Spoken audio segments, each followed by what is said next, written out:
Yo, let's talk about blood sugar today.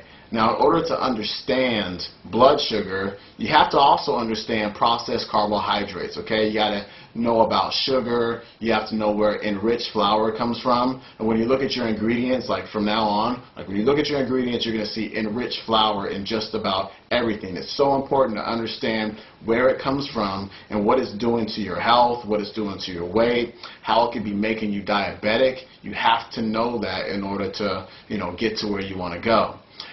Now, let's take a processed carbohydrate like a bagel or some bread or something like that.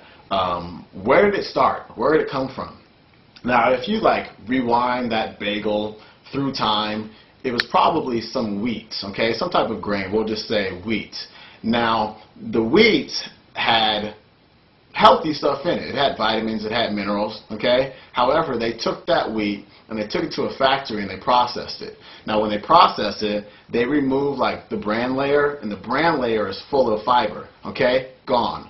All right? Then they take out the germ as well, and the germ is full of B vitamins, which are great for energy production. Okay, they're also fantastic for the brain. They get rid of some of the oils, which contain vitamin E, all right, which is awesome for the heart as well as a lot of other things. They get rid of the essential fats that are in there as well. Now, after that, all they're really left with is the endosperm, all right, and that's how we get this real fine, pliable powder called flour that you can pretty much turn into anything. That's why we have all these new foods all the time, because flour, you can make anything, cookies and, goldfish and all this crazy stuff is made out of flour.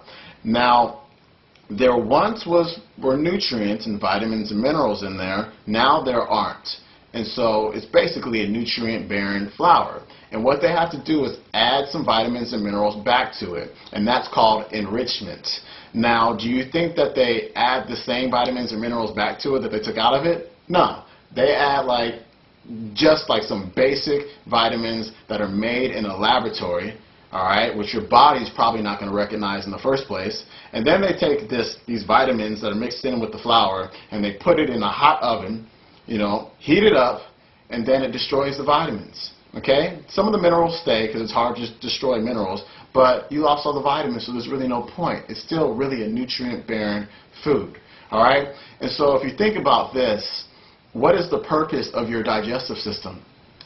The purpose of your digestive system is to break foods down, right?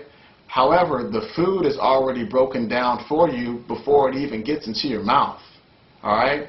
Do you see how that can have hazardous implications for your health?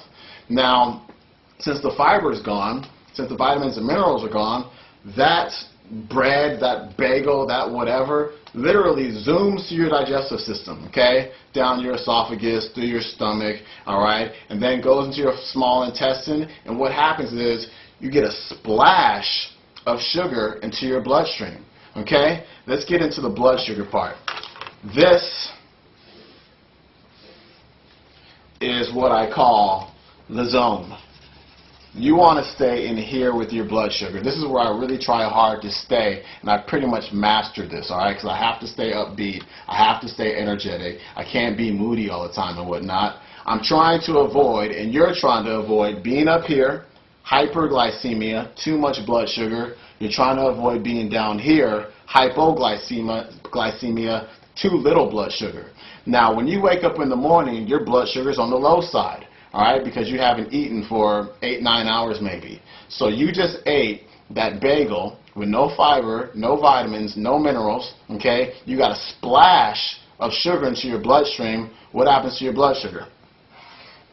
It spikes, okay? You're feeling good momentarily, but what does the body do? How does it respond to too much sugar in the bloodstream?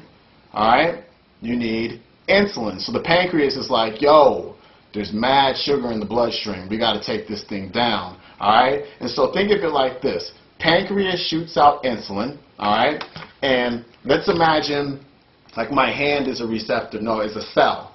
And the pen cap here is a receptor, okay? And the receptor is just for insulin. And insulin comes out of the pancreas through the bloodstream, binds on to that receptor.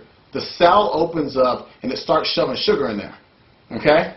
But usually when the sugar is so high in the bloodstream, the cell sucks too much in. So what happens to your blood sugar?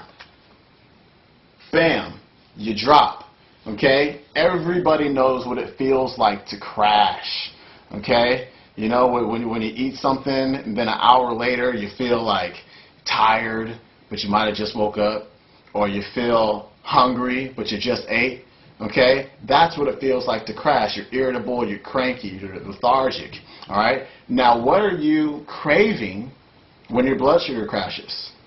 Are you craving broccoli and cauliflower? No, you're craving more carbohydrates. You're looking for the donuts. You're looking for the vending machine. You want something sugary because your body is not dumb.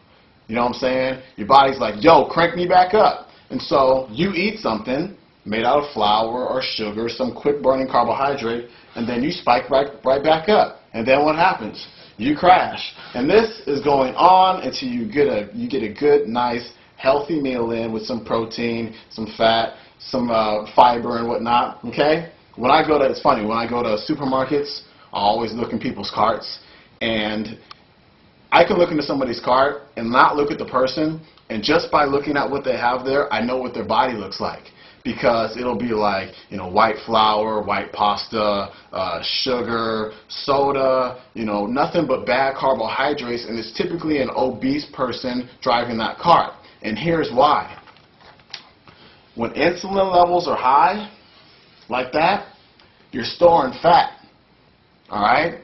Insulin stores fat. You can take a genetically manipulated rat. This is in Good Calories, Bad Calories, the book.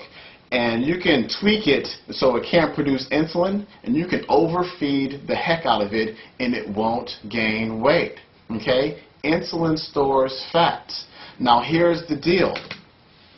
Imagine you were to do the exact same workout with the exact same weights and the exact same exercises for 2 years straight. All right? And, you know, you're going to get results in the beginning, maybe the first, 6 to 8 weeks, you're going to get results. And then after that, things just kind of stop. Now, what happens? Your body becomes resistant to the exercise. It becomes used to it. Now, if I'm that cell and I've got this receptor and insulin is always just pounding and pounding and pounding this receptor hour after hour, the cell after a while is going to be like, nah, you ain't getting in. You ain't getting in. We need more. You need to knock a little bit harder on this door to open me up. You understand what I'm saying? So what happens is more insulin begins to accumulate in the bloodstream. More sugar begins to accumulate in the bloodstream. When you've got more insulin in the bloodstream, you're storing fat. When you've got too much sugar in the bloodstream, you're hyperglycemic and you can become pre-diabetic or diabetic. You understand what I'm saying? And so this is what the carbohydrates are doing to people, the processed carbohydrates. And in another video, we'll talk more about grains and what kind of grains are good for you. And just keep this in mind. A whole grain, okay, the definition of a whole grain is something that you can put, you can pour water on, or something that you can water and it will sprout, okay? And so think about that when you're having some whole grain this and whole grain that. If you watered it, would it sprout? Because if not, that's BS, okay? So we're going to get to that on another day. For now, really focus on managing your blood sugar. You will know when you have a meal that screwed up your blood sugar because you're going to feel blah right after it. If you're having sugary cereal for breakfast and you feel blah an hour afterwards, that means you're in fat storing zone. You are out of your fat burning zone and you will not lose weight. You will not feel healthier. You will not avoid diabetes when you're doing that to yourself all day.